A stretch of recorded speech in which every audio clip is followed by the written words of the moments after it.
السلام علیکم دوستو، میرا نام ہے زیان خالد اور آپ دیکھ رہے ہیں ایکسپوز ہاؤس یوٹیوب چینل۔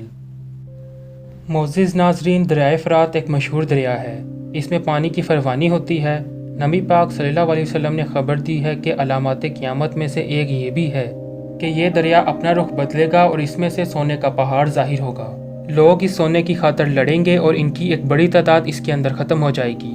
رسول اللہ صلی اللہ علیہ وسلم نے خبردار کیا ہے کہ جو کوئی بھی اس موقع پر موجود ہو وہ اس مال کو لینے سے محتاط رہے، کہیں وہ اس فتنے میں مبتلا نہ ہو جائے یا اس کی وجہ سے کوئی لڑائی نہ شروع ہو جائے۔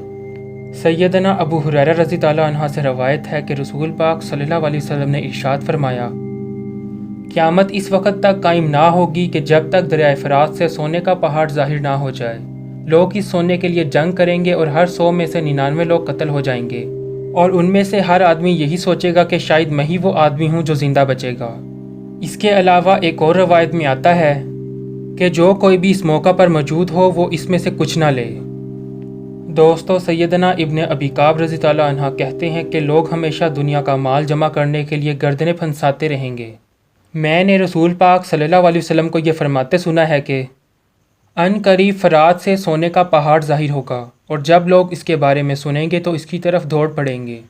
جو وہاں پر پہنچ چکے ہوں گے وہ کہیں گے کہ ہم نے اگر لوگوں کو سونا لینے کی کھلی چھوٹ دی تو یہ سارا کا سارا سونا لے جائیں گے، لہٰذا وہ اس مال کو حاصل کرنے کے لیے جنگ کریں گے۔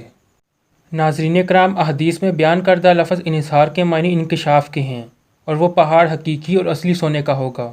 اس پہاڑ کے ظاہر ہونے کی وجہ یہ ہوگی کہ دریا اپنے بہاؤ کا رخ تبدیل کر لے گا۔ اس سے پہلے یہ پہاڑ مٹی میں لپٹا نہایت غیر مقبول ہوگا، یعنی کہ لوگ اس سے پہلے اس کے بارے میں نہیں جانتے ہوں گے، مگر جب خدا تعالیٰ اس کو دنیا کے سامنے لا کھڑا کرے گا تو جو کوئی بھی وہاں پر موجود ہو اس پر لازم ہے کہ وہ اس سونے میں سے کچھ نہ لے، اس سے دور رہے تاکہ وہ فتنے اور خون ریزی سے بچ سکے۔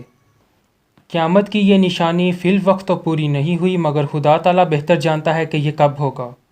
اگر ہم آج کے موجودہ حالات کا بغور جائزہ لیں تو معلوم ہوگا کہ دریائے فرات پر بند تعمیر ہو رہے ہیں اور اس کے گرد فیکٹریاں لگائی جا رہی ہیں، جس کی وجہ سے دریائے فرات میں پانی کی بہت کمی واقع ہو رہی ہے۔ عین ممکن ہے کہ یہ وقت اس سونے کے پہاڑ کے ظاہر ہونے کا وقت ہو، کیونکہ احادیث میں اس نشانی کے پورا ہونے کی تاریخ موجود نہیں ہے۔ دوستو، اس کے علاوہ ان غلط فہمیوں کو درست کرنا نہایت ضروری ہے جن کے بارے میں کہا جاتا ہے کہ دریائے فرات سے نکلنے والے تیل اور وہاں ہونے والی جنگوں کو اس حدیث سے تشبیہ دینا بہت بڑی غلطی ہے، کیونکہ کسی بھی واقعے کے ہونے پر کسی احادیث کو چشمہ کر دینا اور کہنا کہ یہ اسی ٹائم کے بارے میں ہے، یہ ایک بہت بڑا گناہ ہے اور آخرت کے عذاب کا باعث بن سکتا ہے۔ احادیث کے مطابق رسول پاک صلی اللہ علیہ وسلم نے جو فرما دیا سو وہی ہوگا، یعنی کہ سونے کا حقیقی پہاڑ ظاہر ہو کر ہی رہے گا اور اس پر جنگ بھی ہو کر رہے گی۔ اس کے علاوہ سب بکواس ہے کہ ہم ڈیمز کو یا معاشی ترقی کو اس سونے کے پہاڑ کے ساتھ جوڑ دیں۔ یہ اصل میں سونے کا پہاڑ ہوگا جو کہ دنیا کے مال کی صورت میں انسانوں کے ایمان کا ایک امتحان ہوگا، اور آج بحیثیت انسان ہم اپنا احتساب خود کر سکتے ہیں کہ ہم انسان جو کچھ پیسوں کے لیے کسی دوسرے انسان کو مار سکتے ہیں، تو اس سونے کے پہاڑ کو سامنے دیکھ کر کیسے ثابت قدم رہیں گے یا اپنے ایمان کو کیسے بچائیں گے۔ دراصل یہی اصل امتحان ہوگا۔